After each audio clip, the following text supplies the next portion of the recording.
rappelle donc le thème du jour, mon combat au service de la femme africaine. Et notre invité témoin de ce jour, je le disais tantôt, est une femme très active au parcours édifiant. Mesdames et messieurs, vous reconnaîtrez assurément ce visage, Madame Yao Euphrasie, qui nous rejoint sur le plateau de ce midi, femme battante. Et c'est avec un bonheur immense que nous la recevons sur ce plateau. Madame Yao Euphrasie, bonjour. Bonjour, et Caroline. bienvenue sur le plateau de Ce Midi. Merci. Alors, vous êtes fondatrice titulaire de la chaire UNESCO aux femmes de pouvoir de décision. Ensuite, vous êtes aussi experte, consultante internationale en genre, suivi, évaluation.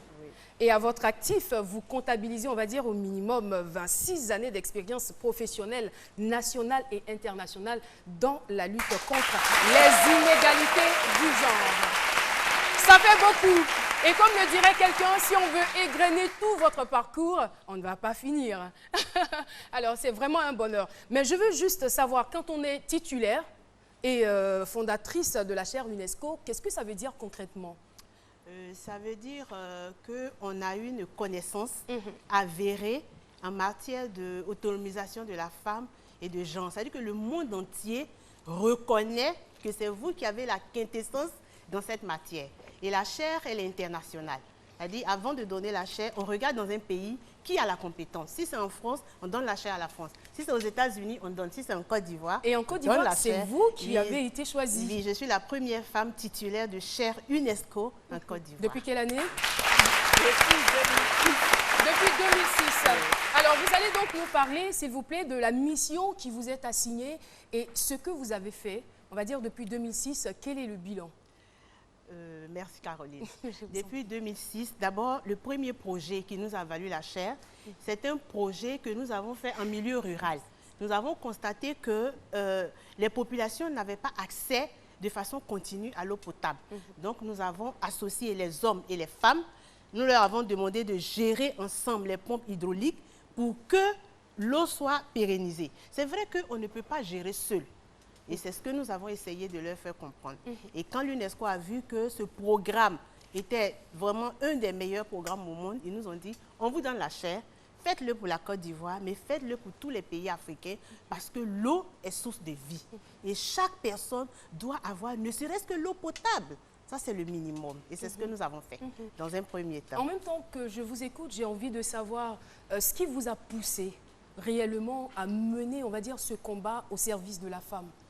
Moi, j'ai constaté que, en fait, c'est surtout les questions de genre. Vous savez, le genre, c'est aussi bien la femme que l'homme. Tout à fait. Mais l'avantage du genre, c'est le développement durable et équitable. On sait aussi que dans le nord de la Côte d'Ivoire, donc c'est culturel, la femme est vraiment là pour s'occuper des enfants, en fait. Donc, dans ce cas de figure, quelles sont les difficultés que vous avez rencontrées? C'est-à-dire que dans les villages, généralement, la femme même n'est même pas allée à l'école. Tout à fait. Elle n'est même pas scolarisée. Elle n'est pas scolarisée et elle s'occupe des enfants. Et l'homme aussi également, il va en plantation. Mais les deux ont quand même besoin de l'eau potable pour boire. Tout à fait.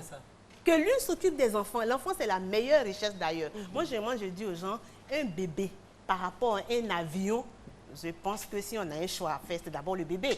Donc, chacun travaille. Mais on dit que pour l'eau, comme vous deux, vous avez besoin de cela, travaillez ensemble pour que ça se pérenne. Et on a fait à Diatokro, dans un village d'Aboisseau. Aujourd'hui, c'est un village modèle pour tout le monde entier. Hommes et femmes ont accès.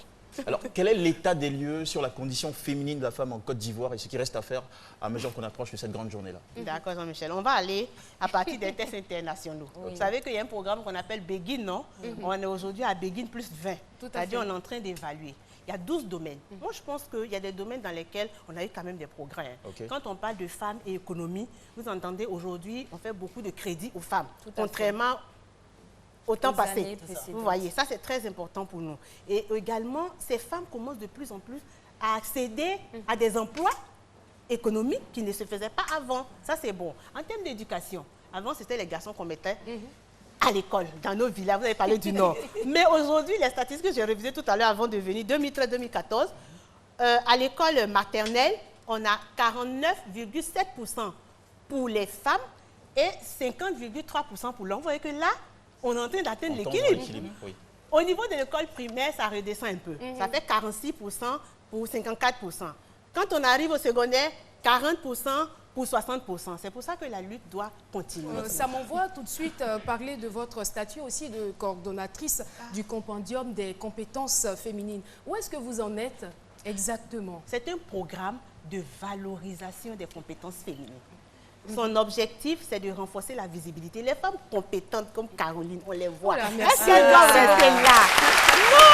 Merci. C'est vrai que vous l'aimez, c'est juste. Elle doit rester là. Mais à un moment donné, il faut qu'elle progresse. Donc, on renforce la visibilité, la participation et le leadership des femmes. Donc, ce programme-là, on a d'abord recensé les femmes cadres de haut niveau. On a eu plus de 4000 femmes qui ont le bac plus 4.